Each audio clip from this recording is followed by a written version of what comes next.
Hello everybody, कैसे हैं आप सब। सिंप्लीफाई लॉ में आप सभी का स्वागत है।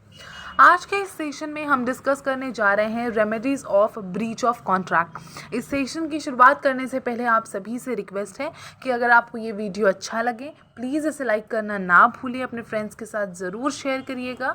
और जो भी इस चैनल पे नए हैं प्लीज़ उनसे रिक्वेस्ट है कि इस चैनल को सब्सक्राइब करना ना भूलें। साथ में बेल आइकन भी प्रेस कर दीजिएगा ताकि मेरे वीडियोस की नोटिफिकेशन सबसे पहले आप तक पहुंच सके। चलिए शुरू करते हैं हमारा आज का ये session, remedies of breach of contract. Okay तो देखिए, ब्रीच ऑफ कॉन्ट्रैक्ट का मतलब देख लेते हैं। If a party to a contract does not perform his obligations or expressly refuses to perform the contract, it is called a breach of contract. यानी कि breach contract का कॉन्ट्रवेंशन करना, ये वॉयलेशन करना। अगर कोई पार्टी, ठीक है, जो कॉन्ट्रैक्ट में है, वो अगर अपने पार्ट के या अपनी तरफ से जो ऑब्लिगेशंस उसे परफॉर्म करने चाहिए वो अगर वो परफॉर्म नहीं करती है या रिफ्यूज़ करती है उन ऑब्लिगेशंस को पूरा करने के लिए, तो उसे कहा जाता है breach of contract. For example A और बी है, समझ लीजिए, और ये दोनों कॉन्ट्रैक्ट में आते हैं किसी चीज़ को लेकर। फॉर एग्जांपल अगर किसी तरह के उन्हें चेयर्स डिलीवर करने हैं या सोफ़ाज डिलीवर करने हैं, तो यहाँ पे eight the time of performing the contract अब ए जो है वो कहता है कि भाई मैं तो अपनी जो चेयर्स हैं वो तुझे डिलीवर नहीं करूँगा, चाहे तू जो कर ले। तो यहाँ पर इसने क्या किया, ब्रीच किया, कॉन्ट्रैक्ट का कॉन्ट्रवेंशन किया, ठीक है। So in the case of a breach of contract, the party who does not or who refuses to perform his obligations is called the defaulting party। और जो पार्टी रेफ्यूज़ करती है obligations perform करने के लिए, कॉन्ट्रैक्ट में अपने side से जो भी परफॉर्मेंस उसे देना है वो परफॉर्म करने के लिए अगर मना करती है, रिफ्यूज़ करती है, तो वो होती है डिफ़ॉल्टिंग पार्टी।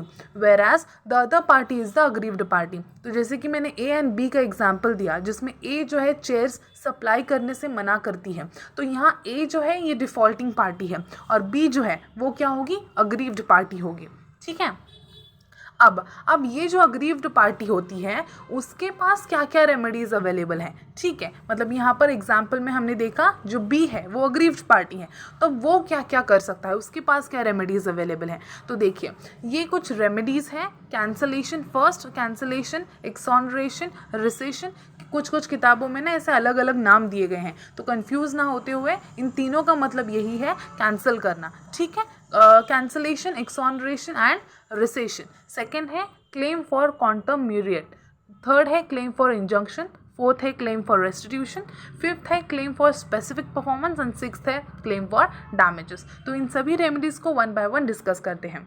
देखिए पहला है कैंसलेशन, एक्सोनरेशन एंड रिसेशन। देखिए when one party commits a breach of contract, the aggrieved party can assume the contract to terminate, resign the contract and is exempted from further performance. ये जब यहाँ पर एक party जो है जो breach of contract perform करती है, तो यहाँ पे अग्रीव्ड पार्टी क्या करेगी, ये मान लेगी कि कॉन्ट्रैक्ट क्या हो चुका है, टर्मिनेट हो चुका है, और खुद की तरफ से भी क्या कर लेगी, उस कॉन्ट्रैक्ट को रिसाइन कर देगी and exempted from the further performance. यानी कि यहाँ पे अग्रीव्ड पार्टी को भी अपनी ओर से कोई परफॉर्मेंस देने की ज़रूरत नहीं है, अपनी ओर से भी कोई ऑब्लिगेशंस परफॉर्म करने की ज़रूरत नहीं है, क्योंकि क्या हो चुका है, कॉन्ट्रैक्ट ही खत्म हो चुका है, ठीक है। एग्जाम्पल देखिए, M makes a contract to sell certain goods to S for rupees 10,000। तो यहाँ पे एम ने क्या किया है, कॉन्ट्रैक्ट किया है कि कुछ गुड्स सेल करेगा वो एस को 10,000 रुपीज़ के लिए, and S promises to make the payment on delivery. और एस ने कहा है कि जब तुम मुझे अपने गुड्स सेल करोगे, डिलीवरी कर दोगे,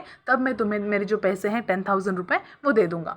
if M refuses to deliver the goods at the promised time, S can assure the contract to terminate. यानी कि जब एम रिफ्यूज़ कर देता है, मना कर देता है डिलीवरी करने से गुड्स की, तो यहाँ पे एस जो है वो ये अश्योर कर लेगा, अज्यूम कर लेगा कि कॉन्ट्रैक्ट क्या हो चुका है, टर्मिनेट हो चुका है। So in this case he is freed from his commitment to pay 10,000 rupees। तो यहाँ से अभी वो खुद भी यहाँ से टर्मिनेट हो चुका है ना कॉन्ट्रैक्ट, तो यहाँ से उसके बाद भी वो अपनी ओर से जो 10,000 रुपीज़ हैं वो नहीं देगा, ठीक है, क्योंकि वैसे तो कॉन्ट्रैक्ट कैंसिल ही हो चुका है।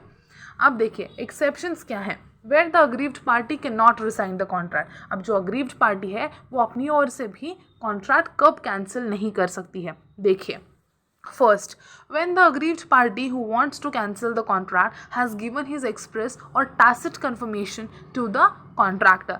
एक्सप्रेस और टैसिट कन्फर्मेशन यानी कि देखिए एक्सप्रेस यानी जब हम वर्ड से, ठीक है, ज़बान से कुछ बोल कर, ठीक है, कह देते हैं, किसी चीज़ का कंफर्मेशन दे देते हैं, किसी चीज़ को कैंसिल करने के बारे में जब ज़बान से कह देते हैं, ठीक है, तो उसे कहते हैं एक्सप्रेस. टैसिट यानी हम कह सकते हैं जब किसी इम्प्लाइड वे में, किसी जेस्चर्स के रूप में, ठीक है, जब हम कंफर्मेशन कर देते हैं किसी चीज़ का. तो यहाँ पे कहा गया है कि जब अग्रीव्ड पार्टी ने खुद ही एक्सप्रेस कंफर्मेशन दे दिया है किसी कॉन्ट्रैक्ट का, ठीक है, कि ये कॉन्ट्रैक्ट जो है भाई पूरा होगा किसी भी हाल में, या फिर मैं अपनी तरफ से ऑब्लिगेशंस जो है इस कॉन्ट्रैक्ट में जो भी लिखा है वो तो पूरा करूँगा. तो जब वो खुद ही उसने कन्फर्मेशन दिया है कॉन्ट्रैक्ट का, तो वो खुद ही होके उस कॉन्ट्रैक्ट को कैंसिल नहीं कर सकता है. When the contract is in state of change with the entrance of a third party and the third party has lawfully and good faith acquired the right of performance of the whole or a part of the contract, the aggrieved party cannot be exonerated. देखिए यहाँ पे कहा गया है कि अब जो contract है वो थोड़ा सा चेंज हो चुका है, ठीक है. पहले दो पार्टीज थे, अब क्या हो चुका है, चेंज हो चुका है, और थर्ड पार्टी का भी क्या हुआ है, एंट्री हो चुकी है कॉन्ट्रैक्ट में. अब जैसे कि मैंने पहली बार जो एग्जांपल दिया ए एंड बी वाला चेयर्स को लेकर, ठीक है, तो उसमें जो है ए ने क्या किया है, ब्रीच ऑफ कॉन्ट्रैक्ट किया है. तो यहाँ तो वैसे अगर थर्ड पार्टी नहीं होती तो ये अपना जो बी वाला है वो खुद की ओर से भी कैंसिल कर देता. लेकिन अब यहाँ पे देखिए ट्विस्ट आ चुका है. यहाँ पे क्या हो रहा है, थर्ड पार्टी एंट्री कर चुका है कॉन्ट्रैक्ट में, और थर्ड पार्टी ने एंट्री जो है कॉन्ट्रैक्ट में लॉफुली की है, गुड फेथ में की है. इन भाई साहब को पता नहीं है कि ए ने क्या किया है, ब्रीच ऑफ कॉन्ट्रैक्ट किया है. और अभी जो थर्ड पार्टी है उसके पास तो पूरे राइट हैं कि कॉन्ट्रैक्ट जो है वो पूरी तरह से परफॉर्म हो जाए, ठीक है, कि पूरी तरह से हो या हाफ हो, ठीक है. तो यहाँ पर जो थर्ड पार्टी है इसकी कोई गलती नहीं है. तो यहाँ पे उसकी और उसके लिए या फिर उसकी ओर से तो सारे पूरी तरह से जो कॉन्ट्रैक्ट है वो परफॉर्म होना बनता है. तो इसीलिए जब ऐसा कोई मोड आ जाता है बीच में, तो यहाँ पे अग्रीव्ड पार्टी जो है वो एक्सोनरेट यानी कि कैंसिल नहीं कर सकती है कॉन्ट्रैक्ट को, ठीक है. अब देखिए, when the contract is not divisible, the aggrieved party cannot rescind one part of the contract. मतलब ऐसा कोई एग्रीमेंट है या फिर ऐसा कोई कॉन्ट्रैक्ट है जो हम डिवाइड नहीं कर सकते, जो डिविजिबल नहीं हो सकता है. अब जब देखो चेयर्स का अगर फॉर एग्जांपल अगर हम एग्जांपल ले लेते हैं चेयर्स का, तो उसमें अगर ऐसा कोई कॉन्ट्रैक्ट किया है कि हाफ दिया तो चलता है और उसके हाफ पैसे दे दो, बाकी के नहीं दिए तो बाकी के चेयर्स के पैसे नहीं दिए तो भी चलेगा. तो ऐसा कोई कॉन्ट्रैक्ट है तो फिर मान ले सकते हैं कि हम डिवीजन हो सकता है कॉन्ट्रैक्ट का एंड ऑल. लेकिन अगर ऐसा कोई कॉन्ट्रैक्ट है जिसमें डिवाइड नहीं हो सकता है, करना है तो पूरा ही करना पड़ेगा कॉन्ट्रैक्ट, पूरा हाफ नहीं कर सकते यहाँ पे, ठीक है. तो ऐसा कुछ चीज़ है कॉन्ट्रैक्ट में, तो अग्रीव्ड पार्टी जो है किसी एक पार्ट को ऐसे रिसाइन नहीं कर सकती है, ठीक है. अब फोर्थ देखिए, when without the fault of parties to the contract the circumstances changes and it is no more possible for the parties to go back to the old state, the aggrieved party can not be exonerated from performance. For example देखें यहाँ पे, अब जो parties हैं contract के अंदर उन दोनों की भी कोई गलती नहीं है, ठीक है. अब यहाँ पे फर्स्ट पार्टी की तरफ से ना जो ब्रीच हुआ है या फिर उसने अपना परफॉर्मेंस करने से अगर रेफ्यूज़ किया है, तो वो उसने खुद होके या फिर डेलिबरेटली नहीं किया है, ठीक है. ऐसे कोई सर्कमस्टेंसेस अचानक से क्रिएट हुए हैं जिसकी वजह से वो अपना परफॉर्मेंस नहीं दे सकता है, अपना जो कॉन्ट्रैक्ट है, अपनी जो ऑब्लिगेशन है वो पूरे नहीं कर सकता है, ठीक है. तो ऐसी जो सिचुएशन जब आ जाती है, जब जो सिचुएशन है, सर्कमस्टेंसेस है, किसी के भी हाथ में नहीं होते और यहाँ पे परफॉर्मेंस पूरा कर पाना ये किसी पार्टी के हाथ में नहीं होता है, तो यहाँ पे जो है अग्रीव्ड पार्टी जो परफॉर्मेंस है या फिर जो कॉन्ट्रैक्ट है वो रिसाइन नहीं कर सकती है, ठीक है. क्योंकि यहाँ पे डेलिबरेटली जानबूझकर तो कुछ नहीं किया गया है, सर्कमस्टेंसेस ही ऐसे क्रिएट हुए हैं जिसकी वजह से परफॉर्मेंस पूरा नहीं हो सकता है, ठीक है. चलिए आगे बढ़ते हैं. सेकेंड है क्लेम फॉर क्वांटम मेरिट. देखिए यहाँ पे क्या है, quantum meruit literally means as much as earned when one party at the request of another does something or supplies some goods to the other party. देखिए जब एक party किसी दूसरे पार्टी के रिक्वेस्ट पर कुछ ऐसा काम करती है या फिर गुड्स सप्लाई करती है दूसरे पार्टी को, को, and if the compensation for such goods or services has not been defined at the time of the contract, और अगर आगे जाकर कॉन्ट्रैक्ट में कोई अगर ब्रीच करता है, कैंसिलेशन की बारी आ जाती है, तब कौन कितना कंपेंसेशन देगा, इसके बारे में कॉन्ट्रैक्ट करते समय कुछ लिखा नहीं गया है, मेंशन नहीं किया है कॉन्ट्रैक्ट में, तब ऐसी सिचुएशन में जो लॉ है उस मैटर को मैटर के रिलेटेड जो भी लॉ होगा वो डिसाइड करेगा कि what should an adequate compensation for such goods and services will be. ठीक है, तो इससे कहा जाता है, ये जो हमने जो कुछ भी पढ़ा नहीं, ये जो पूरी डेफिनेशन है, एक पार्टी ने दूसरे पार्टी को दिया, गुड सेल किए, सप्लाई किए, और कंपेंसेशन अगर ब्रीच कोई करता है तो कितना होगा, कितना कौन देगा, किस तरह से देगा, कितने प्रोपोर्शन में देगा, कितने एक्सटेंट तक देगा, ये अगर पहले ही कॉन्ट्रैक्ट करते समय अगर मेंशन नहीं किया गया है तो लॉ डिसाइड करेगा वहाँ पे कि कितना कैसे कंपेंसेशन देना है। तो इसे कहते हैं क्वांटम मीरियड। हाउ मच और what would be such compensation, अब ये जो है कितने हद तक कंपेंसेशन दिया जाना चाहिए, ये कहाँ पर किस पर डिपेंड है, तो सर्कमस्टेंसेस पर डिपेंड है केस के। ठीक है, आगे देखिए, for example A promises to construct a house for B for ₹50,000 after A has started the construction but before its completion B abrogates the contract and stops A from work. यहाँ पे देखिए, ए ने promise किया है कि वो house construct करके देगा बी को ₹50,000 के लिए। अब यहाँ पे ए ने काम अपना शुरू भी कर दिया है कंस्ट्रक्शन का, लेकिन वो पूरा होने से पहले बी क्या कर रहा है, कॉन्ट्रैक्ट को ख़त्म कर रहा है, अब्रोगेट कर रहा है। ठीक है, रोक रहा है या फिर कैंसिल कर रहा है, और ए को रोक रहा है आगे कंटिन्यू करने से काम। तो ऐसी सिचुएशन में ए क्या कर सकता है, सू कर सकता है for an adequate compensation for the work that he has already done and can also sue for damages. तो यहाँ पे ए की ये एक राइट बनता है यहाँ पे कि वो जितना काम उसने अभी तक पूरा किया है उस काम को लेकर वो क्या मांग सकता है, एडिक्वेट कंपेंसेशन मांग सकता है बी से, और साथ ही में डैमेजेस भी क्लेम कर सकता है। ठीक है, आगे देखिए, essentials for the law of quantum meruit to be operative. अब क्या इसेंशियल्स है इस रेमेडी के, देखिए, it is necessary for the contract to be divisible in the sense that it is possible to estimate the value of the part that has been executed. यानी कि ये ज़रूरी है कि कॉन्ट्रैक्ट कॉन्ट्रैक्ट जो हो वो डिविजिबल हो। ठीक है, ये डिफाइन अच्छे से करना आना चाहिए, ये एस्टिमेट अच्छे से करना आना चाहिए कि कितना पार्ट एग्जीक्यूट हो चुका है, कितना होना बाकी है, और जो पार्ट एग्जीक्यूट हो चुका है उसकी कितनी वैल्यू बनती है। तो इस तरह से कॉन्ट्रैक्ट जो है वो डिविजिबल होना जरूरी है।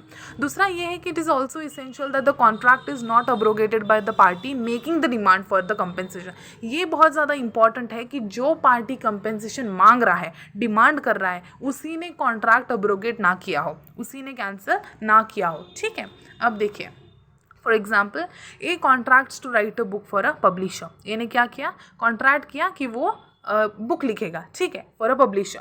After writing 2 chapters he refuses to complete the book. 2 chapters लिखने के बाद ये भाई साहब मना कर रहे हैं कि मैं नहीं लिखूंगा अभी। In this case A cannot claim to be paid for the 2 chapters he has written. अब ये इसी ने खुद ने ही ब्रीच किया है कॉन्ट्रैक्ट का, खुद ही ने लिखने शुरू किए, खुद ही मना कर रहा है अभी मैं आगे के चैप्टर्स नहीं लिखूंगा, और अब आगे जाकर ये खुद ही कंपेंसेशन नहीं मांग सकता है या कह सकता है कि भाई 2 चैप्टर्स जो मैंने लिखे हैं उसके लिए तुम मुझे पैसे दे दो, नहीं। ठीक है, क्योंकि यहाँ पे अब्रोगेशन जो है कॉन्ट्रैक्ट का वो इसी ने खुद ने किया है। ठीक है, अब देखिए, थर्ड है claim for injunction. It is a negative order by the court that restrains a party from doing something. तो इंजंक्शन एक तरह की नेगेटिव ऑर्डर होती है जिसमें रोका जाता है। ठीक है, कोर्ट क्या करता है, रोकता है किसी पार्टी को किस चीज़ परफॉर्म करने से, कुछ करने से। ठीक है, रोकना, इंजंक्शन। ठीक है, ये एक नेगेटिव ऑर्डर है। अब देखिए, इन the case of Warner brothers versus Nelson, देखिए अब ये जो केस है वार्नर ब्रदर्स वर्सेस नेल्सन की केस है। अब इसमें एक फिल्म एक्ट्रेस है, उसने क्या किया, अग्री किया to act exclusively for Warner Brothers for a year and for no other producer. तो यहाँ पे ये जो फिल्म एक्ट्रेस है इसने कॉन्ट्रैक्ट किया है वार्नर ब्रदर्स के साथ कि मैं 1 साल तक सिर्फ आप ही के लिए काम करूंगी और किसी प्रोड्यूसर के साथ काम नहीं करूंगी। अब ड्यूरिंग द ईयर उसने क्या किया, she contracted to act for the another producer. तो उसने दूसरे प्रोड्यूसर के साथ भी काम करने के लिए कॉन्ट्रैक्ट कर दिया। तो it was held that she could be restrained by injunction from doing so. तो यहाँ पे वार्नर ब्रदर्स क्या कर सकते हैं, उस एक्ट्रेस को इंजंक्शन, कोर्ट का इंजंक्शन ऑर्डर पास करा के उस एक्ट्रेस को रोक सकते हैं। ठीक है, अब देखिए, claim for restitution. Section 65 provides that when a contract becomes void, then any person who has received any advantage under such contract is bound to restore it or to make compensation for it to the person from whom he received it. अब देखिए, when a contract becomes void का है, becomes void मतलब पहले void नहीं था, ठीक है। पहले वॉइड कब है कहते हैं, फॉर एग्जांपल अगर माइनर के साथ कॉन्ट्रैक्ट किया है तो ये तो आप इनिशियो ही वॉइड है ना, माइनर के साथ कॉन्ट्रैक्ट करना ये शुरू से ही वॉइड होता है।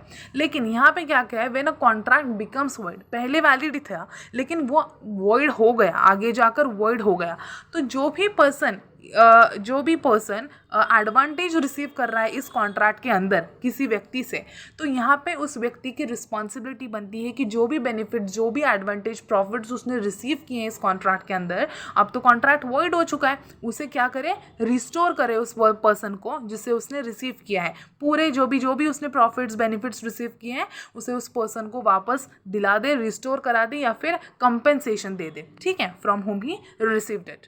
अब देखिए, for example A pays B ₹1000 in consideration of B is promising to marry C, A's daughter. अब यहाँ पे ना A जो है वो B को 1000 रुपये देता है इस कंसिडरेशन के साथ कि B को प्रॉमिस करना है कि वो मेरी बेटी A जो है, मतलब A की जो डॉटर है C, उसके साथ वो क्या करेगा, शादी करेगा, बदले में मैं तुम्हें क्या दूंगा, 1000 रुपये दूंगा। तो ठीक है भाई, यहाँ पे बी ने प्रॉमिस भी कर दिया, लेकिन at the time of the promise C की क्या हो गई, मृत्यु हो गई, किसी वजह से जिंदा थी but at the time of promising तो वो क्या हो गई, मर गई, डेड हो गई। तो यहाँ पे कॉन्ट्रैक्ट क्या हो गया, वॉइड हो गया। तो the agreement is void but here B must pay और रीपे ए ₹1000। अब यहाँ पे क्या हो चुका है, कॉन्ट्रैक्ट वॉइड हो चुका है, तो जो 1000 रुपये उसने ए से लिए थे वो उसे क्या करने पड़ेंगे, उसे देने पड़ेंगे, ठीक है। चलिए अब देखिए application of claim of restitution. यहाँ पे देखिए ये जो सेक्शन है अप्लाई करता है टू द कॉन्ट्रैक्ट्स जो कि वॉइड बन जाते हैं। It does not apply to contracts which are known to be void. ये जो क्लेम फॉर रेस्टिट्यूशन वाला ये जो प्रोविजन है ये उन कॉन्ट्रैक्ट्स पे अप्लाई नहीं होता है जो शुरू से ही वॉइड हैं, जैसे कि मैंने माइनर का एग्जाम्पल दिया। For example, if A pays ₹200 to B to beat C, the money is not recoverable. देखिए इस एग्जाम्पल में ये कॉन्ट्रैक्ट जो है शुरू से ही वॉइड है, मतलब यहाँ पे ए जो है बी को 200 रुपये दे रहा है सी को मारने के लिए, ठीक है। तो ये जो मनी जो है ये रिकवरेबल नहीं हो सकती है क्योंकि वॉइड कॉन्ट्रैक्ट जो हैं वो ये कोर्ट में एनफोर्सिबल नहीं किए जा सकते, राइट। ये तो हमें पता ही है कि वॉइड कॉन्ट्रैक्ट्स को हम एनफोर्सिबल नहीं कर सकते। कोर्ट क्या ऑर्डर पास करके आपको ही जेल में डाल देगा वापस, ऐसा कॉन्ट्रैक्ट किया ही कैसे तूने करके, ठीक है। तो यहाँ पे जो वॉइड कॉन्ट्रैक्ट्स है उस पर ये जो है प्रोविजन या फिर ये रेमेडी एप्लीकेबल नहीं होती है। उन कॉन्ट्रैक्ट्स पे एप्लीकेबल होती है जो वैलिड थे बट आगे जाकर किसी सर्कमस्टेंसेस की वजह से, सिचुएशन की वजह से वो वॉइड बन गए, ठीक है। चलिए क्लेम फॉर स्पेसिफिक परफॉर्मेंस। अब देखिए, when in the case of a breach of a contract damages are not deemed to be an adequate remedy, the aggrieved party can sue the party in breach to carry out his promise. मतलब यहाँ पे देखिए क्या कहा है, breach of contract है जिसमें एक पार्टी का ऐसा मानना है कि डैमेजेस जो है वो मेरे लिए एडिक्वेट कंपेंसेशन या एडिक्वेट रेमेडी नहीं है। आप मुझे पैसे दिला भी दोगे, ब्रीच ऑफ कॉन्ट्रैक्ट सामने वाले व्यक्ति ने किया है उससे लेकर आप मुझे पैसे दिला भी दोगे, लेकिन वो मेरी रेमेडी नहीं है, वो मुझे नहीं चाहिए, ठीक है। यहाँ पे मुझे क्या चाहिए, उस जो पार्टी ने जिसने परफॉर्मेंस करने से, प्रॉमिस पूरा करने से मना किया है उसे कहो, उसे ऑर्डर दो कि जो भी प्रॉमिस उसने मुझे कहा था, दिया था, वो पूरा करे। ये मेरी एडिक्वेट रेमेडी होगी, ठीक है। So this is a direction by the court for specific performance of the contract at the suit of the aggrieved party, ठीक है। अगर अग्रीव्ड पार्टी चाहता है कि उसे परफॉर्मेंस ही चाहिए तो यहाँ पे वो क्या कर सकता है, कोर्ट से ही एनफोर्स करा सकता है। अब देखिए for example, A is looking for a house in a locality for his residence and finds one. एक घर ढूंढ रहा था अपनी लोकेलिटी में और उसे अच्छा सा बढ़िया सा घर मिल गया। अब वो क्या करता है, कॉन्ट्रैक्ट करता है उस घर के ओनर के साथ जो कि बी है टू बाय द हाउस। अब लेटर बी क्या कर रहा है, रेफ्यूज कर रहा है वो घर उसे बेचने से। अब इस केस में damages from B for such breach of contract are not an adequate remedy. अब इस केस में जो है ए के लिए वो एडिक्वेट रेमेडी या कंपेंसेशन पैसे के रूप में देना उसके लिए एडिक्वेट रेमेडी नहीं है। क्या करेगा वो, इतने पैसों में जो घर उसने फाइनलाइज किया था, उसे पसंद भी आया था, क्या उसी लोकेलिटी में सेम घर उसे मिल सकता है? नहीं मिल सकता था। तो उसके लिए वो एडिक्वेट रेमेडी नहीं है, because damages will not be able to have the type of house he wants in the locality, right. तो ऐसी सिचुएशन में ए क्या कर सकता है, कोर्ट को अपील कर सकता है for the specific performance of the contract. वो कह सकता है, अपील कर सकता है, कोर्ट को रिक्वेस्ट कर सकता है कि भाई प्लीज़ बोलिए आप बी को कि मुझे ये कॉन्ट्रैक्ट पूरा करे और अपना घर बेच दे। ठीक है, अब चलिए आगे देखते हैं। Specific performance shall not be granted in the following cases. अब स्पेसिफिक परफॉर्मेंस जो है इन फॉलोइंग केसेस में अप्लीकेबल नहीं होता है। पहला है where the contract is of a personal nature. ठीक है, पर्सनल नेचर मतलब पेंटिंग रिलेटेड हो, टीचिंग रिलेटेड हो, वो पर्टिकुलर व्यक्ति खुद ही परफॉर्म कर सकता है। ठीक है, उसके अलावा कोई परफॉर्म नहीं कर सकता है। तो यहाँ पे पर्सनल नेचर्स के कॉन्ट्रैक्ट पर स्पेसिफिक परफॉर्मेंस अप्लाई नहीं होता है। And the second is where damages are an adequate remedy. और जब डैमेजेस जो कोर्ट दे रहा है उसे वो एडिक्वेट है, भाई बस अब ज़्यादा नखरे करने की ज़रूरत नहीं है, जितना अब कोर्ट दे रहा है ना तुझे डैमेजेस उतना सफिशिएंट है, जो भी लॉस तुझे हुआ है, जो भी सफ़र तुझे करना पड़ा है उसे फुलफिल करने के लिए। ठीक है, जब ऐसे डैमेजेस एडिक्वेट हो उसके लिए और जब कॉन्ट्रैक्ट पर्सनल नेचर का हो तब यहाँ स्पेसिफिक परफॉर्मेंस ग्रांट नहीं किया जा सकता। अब देखिए सिक्स्थ, क्लेम फॉर डैमेजेस। अब डैमेजेस वाला मामला तो हर एक रेमेडी में आता है, शुरू से लेकर अभी तक हमने जितनी भी रेमेडीज़ देखे उसमें डैमेजेस वाला मामला आता ही है, क्योंकि हर पार्टी जो अग्रीव्ड पार्टी है, जिसे सफ़र करना पड़ा है, जिसे लॉस हुआ है, उसे डैमेजेस तो देना ही पड़ेगा। ठीक है, अब देखिए damages are a monetary compensation allowed to the injured party by law for the loss or injury suffered by him for the breach of the contract. So the purpose यहाँ पे क्या होता है कि जो पार्टी को लॉस सफ़र करना पड़ा है उसे किसी तरह से हेल्प कर दे कि उसे वापस उसी पोजीशन पर लाया जाए, रिटेन किया जाए उसकी वही पोजीशन जो लॉस से पहले थी। ठीक है, ब्रीच होने से पहले, उसे लॉस सफ़र करने से पहले जिस पोजीशन पे था, वो जो था जिस जो कंडीशन उसकी थी लॉस होने से पहले, उसी पोजीशन पे उसे वापस लाया जाए। ठीक है, तो यहाँ पे एक पर्पस होता है कि उस अग्रीव्ड पार्टी को किसी तरह का सिंपैथी या फिर हेल्प मिल जाए कि वो उस लॉस से उभर कर आए। ठीक है, फॉर एग्जाम्पल देखिए, A promises to deliver 100 cycle tyres at ₹50 each to be on 1 May 2020। यहाँ पे ए ने क्या किया है, प्रॉमिस किया है कि वो क्या करेगा, 100 साइकिल के टायर डिलीवर करेगा। एक है 50 रुपये का, हर एक 50 रुपये का टायर 100 टायर्स वो क्या करेगा, बी को 1 मई 2020 को डिलीवर करेगा। But does not perform his promise on that date, वो प्रॉमिस परफॉर्म नहीं करता है ए। तो ऐसे सर्कमस्टेंसेस में अगर प्राइस जो है साइकिल के टायर की ऑन 1 मई अगर 50 से लेकर 55 रुपीज़ की हो जाती है, तो यहाँ बी को क्या करना पड़ेगा, एंटाइटल है ना वो कि क्लेम करे वो damages at ₹5 per tyre from A and can sue for such damages, क्योंकि उसे अब महंगा पड़ेगा। अब ये तो नहीं दे रहा है साइकिल टायर, कहीं और से खरीदने पड़ेंगे, साइकिल की कीमत 5 रुपये ज़्यादा बढ़ गई है, अब क्या करेगा, इसे तो लॉस सफ़र करना पड़ेगा। तो यहाँ पे ये क्या कर सकता है, 5 रुपये के हिसाब से यहाँ पे डैमेजेस क्लेम कर सकता है, ताकि उसे कोई लॉस सफ़र ना करना पड़े इस इंसान की वजह से जिसने एन मौके पर क्या किया है, पलटी खा ली है और अपने कॉन्ट्रैक्ट पूरा नहीं किया है। ठीक है, ओके, तो ये था हमारा remedies for breach of contract का पूरा सेशन। अच्छे से हमने सभी जो भी एक एक रेमेडी है उन्हें अच्छे से डिस्कस किया है, ल्यूसिड लैंग्वेज में डिटेल में स्टडी किया है। अगर आपको किसी भी तरह का डाउट है आप डेफिनेटली कमेंट सेक्शन में पूछ सकते हैं। अगर आपको ये वीडियो अच्छा लगा हो प्लीज़ लाइक कीजिए, शेयर कीजिए अपने फ्रेंड्स के साथ, और साथ ही में जो भी इस चैनल पर नए आए हैं प्लीज़ इस चैनल को सब्सक्राइब कर दीजिएगा, बेल आइकन प्रेस करना ना भूलें ताकि मेरी वीडियोज़ की नोटिफिकेशंस आप तक पहुँच सके।